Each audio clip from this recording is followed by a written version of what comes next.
नमस्कार. सांस्कृतिक ठेवा या यूट्यूब चॅनलमध्ये तुम्हा सर्वांचं मनापासून स्वागत.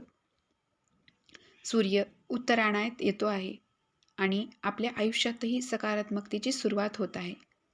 आज आपण जाणून घेणार आहोत संक्रांतीचा खरा अर्थ आणि आपल्या सुंदर अशा परंपरा. या वर्षीची संक्रांत कशी आहे? काय करावं, काय करू नये? खणाची पूजा कशी करावी? पुण्यकाळ कोणता आहे? किंक्रांतीच्या दिवशी काय करावं? याची सविस्तर माहिती आपण या व्हिडिओच्या माध्यमातून आज पाहणार आहोत. चला तर मग व्हिडिओला सुरुवात करूया. संक्रांतीच्या एक दिवस अगोदर आपण भोगी साजरी करतो. भोगीच्या दिवशी लवकर उठावं.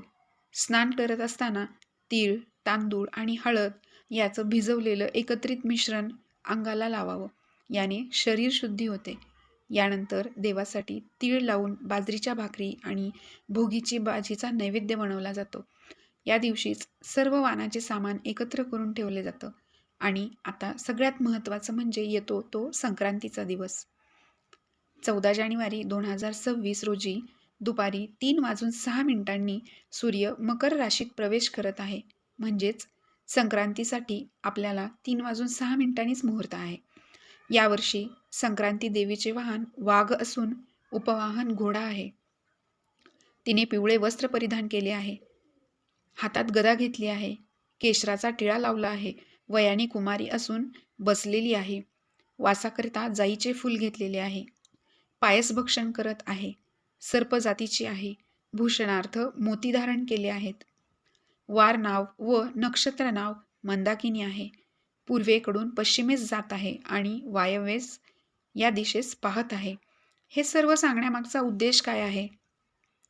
तर महत्त्वाचा उद्देश म्हणजे संक्रांतीने जे परिधान केलेले आहे ते आपण घालणे टाळायचे आहे. ती ज्या दिशेवरून निघाली आहे त्या सर्वांवर सुखाचे दिवस येणार आहेत. तिने परिधान केलेल्या गोष्टी महाग होण्याची शक्यता आहे. संक्रांतीच्या दिवशी देवाला नैवेद्य म्हणून पुरणपोळी केली जाते.